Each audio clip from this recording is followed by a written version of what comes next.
لہذا وہ یہاں پر دلیل آیت تطہیر کی 5 تن کے لیے معصومیت کے لیے نہیں دی جا سکتی، یہ اسے استدلال کرنا ہی غلط ہے۔ باقی رہا یہ معاملہ، آپ دیکھیں کہ صلح حدیبیہ کے موقع پر شیعہ سنی کتاب تفسیر قمی کے اندر بھی ہے، جلد نمبر 2 اور صفحہ نمبر 313 پر ہے کہ حضرت رسول اللہ صلی اللہ علیہ وسلم نے علی رضی اللہ عنہ کو کہا کہ قریش اعتراض کر رہے ہیں کہ یہ جو ہم نے صلح نامے پر لکھا ہے میں نے کہ یعنی کہ محمد رسول اللہ صلی اللہ علیہ وسلم کے درمیان اور کفار قریش کے درمیان، قریشیوں کے درمیان میں اور محمد رسول اللہ صلی اللہ علیہ وسلم کے درمیان میں صلح نامہ ہو رہا ہے۔ تو آپ دیکھیں اس صلح نامے پر انہوں نے اعتراض کیا قریشیوں نے، تو رسول اللہ صلی اللہ علیہ وسلم نے حضرت علی کو کہا کہ آپ اس کو محمد رسول اللہ کو مٹا دیں۔ رسول اللہ صلی اللہ علیہ وسلم حکم دے رہے ہیں، لیکن علی رضی اللہ تعالیٰ عنہ نے کہا کہ میں نہیں مٹاؤں گا، انکار کر دیا مٹانے سے۔ اور یہ سنی اور شیعہ دونوں کتابوں کے اندر یہ بات موجود ہے، علی رضی اللہ تعالیٰ عنہ نے رسول اللہ صلی اللہ علیہ وسلم کی بات نہیں مانی۔ تو یہ تو آپ نہیں کہہ سکتے نا کہ وہ خطا اور غلطیوں سے مبرہ ہو گئے۔ آدم علیہ الصلوۃ والسلام سے غلطی ہو سکتی ہے، تو کیا حضرت علی نبیوں سے بھی افضل ہو گئے؟ یونس علیہ الصلوۃ والسلام سے غلطی ہوئی ہے، تو کیا حضرت علی یونس علیہ الصلوۃ والسلام سے بھی افضل ہے؟ تو دوسری یہ بات ہے کہ رسول اللہ صلی اللہ علیہ وسلم نے علی کو کہا کہ یہ ابن جریج نامی شخص کو آپ قتل کر کے آ جائیں، لیکن علی رضی اللہ تعالیٰ نے قتل کیے بغیر واپس آئے اور یہ آ کر کہا کہ وہ بندہ چلا گیا، بھاگ گیا مجھ سے، لہذا میں قتل نہ کر سکا ان کو۔ یہ بھی آپ کی تفسیر قمی جلد نمبر 2 صفحہ نمبر 99 پہ ہے، 99 پہ یہ بھی لکھا ہوا ہے۔ اس طرح سے رسول اللہ صلی اللہ علیہ وآلہ وسلم رات کا وقت علی رضی اللہ تعالیٰ عنہ کے گھر گئے تو دیکھا کہ سوئے ہوئے ہیں، تو رسول اللہ صلی اللہ علیہ وسلم نے حضرت علی کو کہا کہ اب لوگ تہجد کی نماز کے لیے کیوں نہیں اٹھتے؟ تو علی رضی اللہ تعالیٰ نے کہا ہمارا نفس تو اللہ کے ہاتھ میں ہے۔ تو رسول اللہ صلی اللہ علیہ وسلم ناراض ہو کر لوٹے، یہ صحیح بخاری کے اندر ہے۔ رسول اللہ صلی اللہ علیہ وسلم ناراض ہوئے اس علی رضی اللہ عنہ کے جواب کے اوپر کہ کوشش تو کرنی چاہیے۔ علی رضی اللہ تعالیٰ عنہ نے گویا کہ جو کچھ تھا اللہ تبارک و تعالیٰ کے اوپر ڈال دیا، اور یہ نہیں کہا کہ میں کوشش کروں گا۔ تو اس لیے رسول اللہ صلی اللہ علیہ وسلم ناراض تھے۔ پھر جب عائشہ، یہ چوتھا دلیل آپ کو اور دے رہا ہوں کہ عائشہ صدیقہ کے اوپر جب تہمت لگی تو قرآن مجید نے یہ کہا کہ ایمان والوں نے یہ کیوں نہیں کہا کہ ھذا سبحانک ھذا بہتان عظیم، یہ سورۃ النور آیت نمبر 16 ہے کہ یہ تو بہتان ہے عائشہ صدیقہ کے اوپر، بہتان عظیم، بڑا بہتان ہے۔ علی رضی اللہ تعالیٰ عنہ نے اس قرآن مجید کا جو اللہ تعالیٰ کی منشا تھی کہ مسلمین اور صحابہ کرام کو، رسول اللہ صلی اللہ علیہ وسلم کے صحابہ کرام کو اور اہل بیت کو تو یہ کہنا چاہیے تھا کہ ھذا بہتان عظیم، لیکن آپ دیکھیں سید فرمان علی صاحب کی تفسیر ہے، اردو تفسیر 560 صفحے پر، کہ علی نے رسول اللہ صلی اللہ علیہ وسلم نے جب علی سے مشورہ لیا تو علی رضی اللہ تعالیٰ نے کہا کہ اللہ کے رسول، آپ کے لیے تو اللہ پاک نے بہت ساری عورتیں پیدا کی ہوئی ہیں، تو آپ کیوں گھبرا رہے ہیں اور کیوں پریشان ہیں؟ یعنی کہ جو قرآن مجید کی منشا تھی، جو اللہ تعالیٰ چاہتا تھا کہ ایسے کہنا چاہیے، علی رضی اللہ تعالیٰ انہوں نے وہ الفاظ نہیں کہے کہ یہ عائشہ صدیقہ کے اوپر تہمت ہے، بلکہ علی نے یہ کہا کہ آپ کے لیے رسول اللہ صلی اللہ علیہ وسلم اللہ تعالیٰ نے بہت ساری عورتیں جو نے پیدا کی ہیں، تو آپ کیوں گھبراتے ہیں، پریشان ہوتے ہیں؟ تو گویا کہ علی رضی اللہ تعالیٰ عنہ نے یہ جو جواب دیا، یہ بھی قرآن مجید کی نگاہ میں ناپسندیدہ تھا، اللہ تعالیٰ کی نظر میں ناپسندیدہ جواب تھا۔ اس کے بعد جنگ تبوک میں رسول اللہ صلی اللہ علیہ وسلم حضرت علی کو لے کر نہیں گئے، ابو بکر عمر کو تو لے گئے۔ تو جب علی رضی اللہ تعالیٰ عنہ کے کیا الفاظ ہیں؟ علی رضی اللہ تعالیٰ نے رسول اللہ صلی اللہ علیہ وآلہ وسلم کے فیصلے کو دل سے نہیں مانا اور پریشان ہوئے، دل کے اندر تنگی محسوس کی۔ رسول اللہ صلی اللہ علیہ وسلم نے فرمایا آپ عورتوں اور بچوں میں رہیں، لیکن حضرت علی کے کیا الفاظ ہیں، کیا کہتے ہیں؟ اتخلفنی علی النساء والصبیان، اے اللہ کے رسول آپ مجھے چھوڑے جا رہے ہیں، اتخلفنی النساء و صبیان، کیا مجھے آپ پیچھے چھوڑے جا رہے ہیں بچوں کے اوپر اور عورتوں کے اوپر؟ یہ احتجاج تبرسی جلد نمبر 2 صفحہ نمبر 252 پہ ہے کہ علی رضی اللہ تعالیٰ نے دل میں تنگی محسوس کی اور تھوڑا سا رسول اللہ صلی اللہ علیہ وسلم کے پیچھے بھی چلے، پھر رسول اللہ صلی اللہ علیہ وسلم نے ان کو واپس کر دیا۔ تو یہ آپ دیکھیں کہ حضرت علی رسول اللہ صلی اللہ علیہ وسلم، اور یہ قرآن مجید کی آیت کیا کرتی ہے کہ رسول اللہ صلی اللہ علیہ وسلم کا جب فیصلہ آ جائے تو فَلَا وَرَبِّكَ لَا يُؤْمِنُونَ حَتَّى يُحَكِّمُوكَ فِيمَا شَجَرَ بَيْنَهُمْ ثُمَّ لَا يَجِدُوا فِي أَنفُسِهِمْ حَرَجًا مِّمَّا قَضَيْتَ وَيُسَلِّمُوا تَسْلِيمًا۔ محمد صلی اللہ علیہ وسلم کوئی فیصلہ کر دیں تو مومن کی یہ شان نہیں ہے کہ وہ دل میں تنگی محسوس کرے، بلکہ سر تسلیم کم کر دے۔ علی رضی اللہ تعالیٰ عنہ نے اس رسول اللہ صلی اللہ علیہ وسلم کے حکم پر سر تسلیم کم نہیں کیا اور رسول اللہ صلی اللہ علیہ وسلم کے فیصلے کو دل میں تنگی محسوس کی۔ تو آپ کیا کہیں گے؟ قرآن مجید تو کہتا ہے فَلَا وَرَبِّكَ، وہ تیرے رب کی قسم کہ لا یؤمنون، وہ آدمی جو ہے نا وہ ایماندار نہیں ہے۔ اب آپ خود ہی سوچیں کہ علی رضی اللہ تعالیٰ عنہ جو ہے وہ قرآن مجید کی نگاہ میں جب رسول اللہ صلی اللہ علیہ وسلم کے فیصلے پر تنگی محسوس کر رہے ہیں تو آپ اس کو کیا کہیں گے؟ یہ بھی انہوں نے جو کچھ کیا یہ قرآن مجید کے اس آیت کے بالکل خلاف ہے۔ یہ آیت جو نا سورۃ نساء کی ہے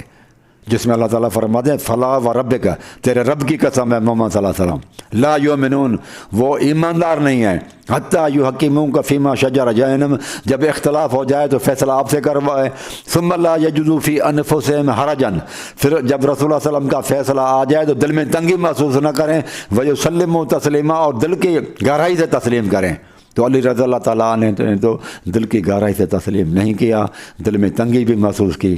اب آپ اس کو جو نام دینا چاہیں دے دیں، تو یہ علی رضی اللہ تعالیٰ نے جو کچھ اس وقت جذبات کا اظہار کیا وہ بھی اس قرآن مجید کی آیت کے خلاف ہے، لہذا معصوم نہیں رہے۔ پھر علی رضی اللہ تعالیٰ عنہ نے بی بی خاتون جنت کے ساتھ، جب ابو بکر کے پاس خاتون جنت جا رہی تھی، اکیلا جا رہی تھی، شوہر ہونے کے ساتھ سے ان کے ساتھ نہیں گئے، تو یہ بھی جو ہے نا علی رضی اللہ تعالیٰ عنہ کی اب غلطی ہے۔ اگر آپ کہتے ہیں یہ غلطی نہیں ہے تو پھر میں یہی کہوں گا کہ شیعہ بھائی آپ لوگ عورتوں کو عدالتوں کے اندر اکیلا بھیجا کریں، پھر شوہر حضرات نہ جائیں اور یہ علی رضی اللہ تعالیٰ عنہ کی سنت کو پھر نہ کریں کہ عورتیں ہی نمٹائیں جو کچھ عدالتوں کے اندر کچہریوں کے اندر جو فیصلے ہوں گے، مرد حضرات پھر نہ جائیں ان کے ساتھ، اور یہ سنت علی کو زندہ کریں آپ، لیکن مجھے معلوم ہے کہ آپ لوگ نہیں کریں گے۔ تو یہ بھی علی رضی اللہ تعالیٰ عنہ کی غلطی ہے۔ علی رضی اللہ تعالیٰ عنہ نے رسول اللہ صلی اللہ علیہ وسلم کے دارالخلافہ جو مدینہ ہوا کرتا تھا، تینوں ہی خلفاء کا بھی دارالخلافہ مدینہ پاک تھا، لیکن علی رضی اللہ تعالیٰ نے مدینہ کو چھوڑ کر کوفے کو دارالخلافہ بنایا، دارالسلطنت۔ تو یہ بھی سنت کو چھوڑنا ہے، رسول اللہ صلی اللہ علیہ وسلم کی سنت کو علی رضی اللہ تعالیٰ نے چھوڑ دیا کہ مدینہ کو چھوڑ کے کوفے کو دارالخلافہ بنایا۔ اگر چوتھی اور بات ہے، یہ چھٹی ساتویں بات ہے، اب آپ کو بتا رہا ہوں کہ علی رضی اللہ تعالیٰ عنہ اگر ان تمام دلائل سے جو حضرت علی رسول اللہ صلی اللہ علیہ وسلم کی حدیث میں بیان ہوئے ہیں یہ سمجھتے تھے، اگر علی رضی اللہ تعالیٰ عنہ کہ خلیفہ میں ہوں، خلیفہ اول کے لیے رسول اللہ صلی اللہ علیہ وسلم نے میرے لیے وصیت کی ہے، تو پھر انہوں نے ابو بکر کے ہاتھ پر بیعت کر کے جو ہے نا ان تمام احادیث کو کی نافرمانی کی، اور ابو بکر کے ہاتھ پر بیعت کر کے حدیثوں کی خلاف ورزی کی، رسول اللہ صلی اللہ علیہ وسلم کی باتوں کی خلاف ورزی کی، تو بھی معصوم نہیں رہے۔ اتنی حدیثیں اگر آپ کہتے ہیں کہ جو آپ سمجھتے ہیں انہیں احادیث ہے کہ علی کا حق تھا، تو علی تو حق نہیں سمجھتے تھے ان تمام احادیث کے موجودگی میں، اس کے باوجود وہ یہ آپ کے احتجاج تبریزی اور کتابوں میں لکھا ہوا ہے کہ حضرت علی نے تو بیعت کی ہے اور انہیں کے پیچھے نمازیں پڑھتے رہے، ابو بکر عمر عثمان کے پیچھے۔ تو یہ بھی اگر آپ کہتے ہیں کہ یہ بھی ثابت، تو پھر آپ کے عقیدے کے حساب سے، میرے عقیدے کے حساب سے نہیں، ان کی غلطی نہیں ہے، کیونکہ وہ صحیح فیصلہ تھا جو کچھ کیا گیا تھا، ابو بکر صدیق کو خلیفہ بنایا گیا۔ تو یہ لیکن جو آپ کہتے ہیں کہ اتنی حدیثیں ان کے بارے میں تھی، تو علی رضی اللہ تعالیٰ عنہ کا حق تھا، تو علی رضی اللہ تعالیٰ نے اپنے حق ہوتے ہوئے، جبکہ اس کے لیے رسول اللہ صلی اللہ علیہ وسلم نے ان کو مقرر کیا تھا، اور انہوں نے اپنے آپ کو چھوڑ کے ابو بکر کے ہاتھ پر بیعت کی، تو یہ بھی اس کی پھر غلطی ہوگی۔ تو یہ کچھ چیزیں تھیں جو میں نے بتا دیں، جن سے یہ ثابت ہوتا ہے کہ علی رضی اللہ تعالیٰ عنہ علی رضی اللہ تعالیٰ عنہ معصوم نہیں تھے۔ تو یہ میرے بھائی آپ اپنا عقیدہ درست کر لیں۔ اور اب آپ ایک اور آپ کو بتا دیتا ہوں بات، کہ یہ سورۃ لیل میں تفسیر ہے، قرآن مجید کی آیت ہے، وَسَيُجَنَّبُهَا الْأَتْقَى، وہ سب سے زیادہ بڑا جو متقی ہے وہ جہنم سے دور رکھا جائے گا۔ یہ سورۃ لیل کی آیت ہے، اور یہ تفسیر قمی ہے۔ یہ کہتا ہے کہ وصل یجنبہ الاتقی، سب سے زیادہ متقی کون ہے؟ یہ کہتا ہے کہ علی رضی اللہ تعالیٰ عنہ کو نہیں بتا رہا ہے، کہتا ہے کالا ابن الدہدہ، ابن الدہدہ جو ہے نا وہ سب سے اتقی ہے، متقی، اتقی کا اشارہ کہتا ہے کہ ابن الدہدہ جو ہے نا اس شخص کی طرف ہے۔ تو پھر تو یہ التشی بھائی جو کلمہ پڑھتے ہیں کہ امام المتقین، علی تو امام المتقین ہے، پھر تو وہ کلمہ بھی ان کا جو ہے نا وہ غلط ہو جائے گا۔ پھر تو ان کو کہنا چاہیے کہ ابن الدہدہ امام المتقین، علی جو ہے نا امام المتقین نہیں ہوا۔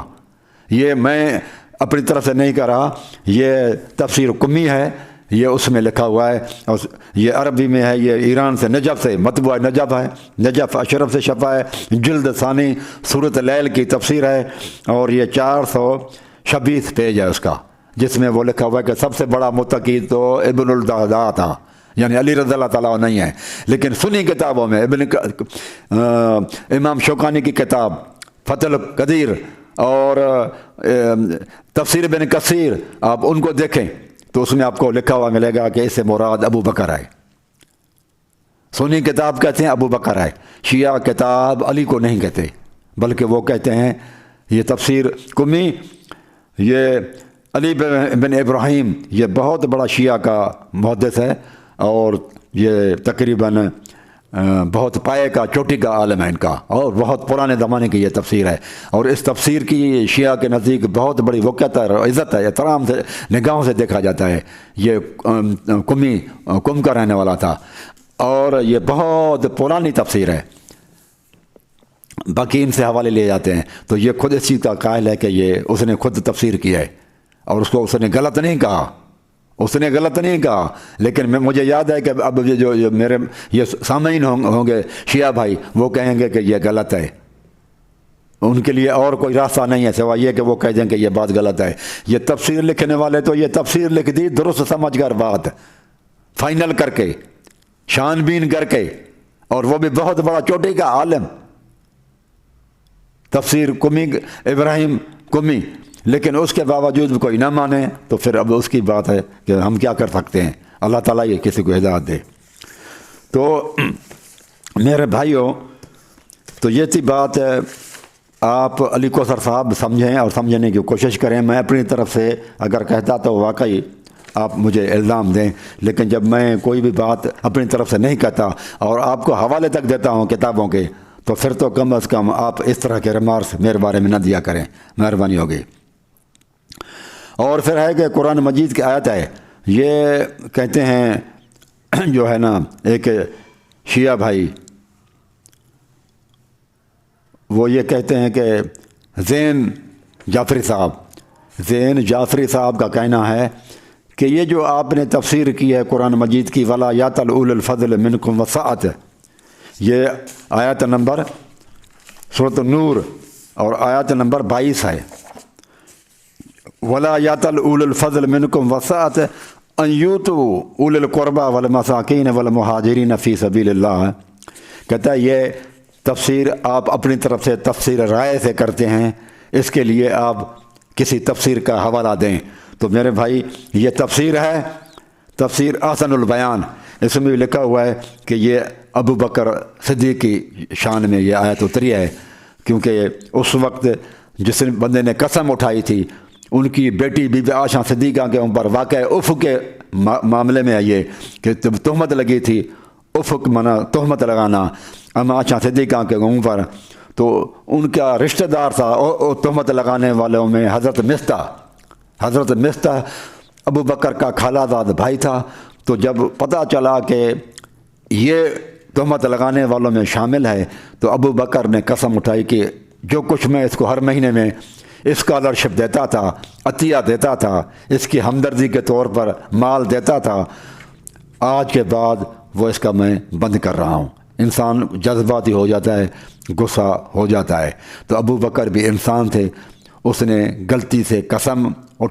کھا لی کہ میں آئندہ اس کی مدد نہیں کروں گا۔ تو اللہ تعالیٰ نے قرآن مجید میں اس کو ولا یاتل اول الفضل منکم وسعت،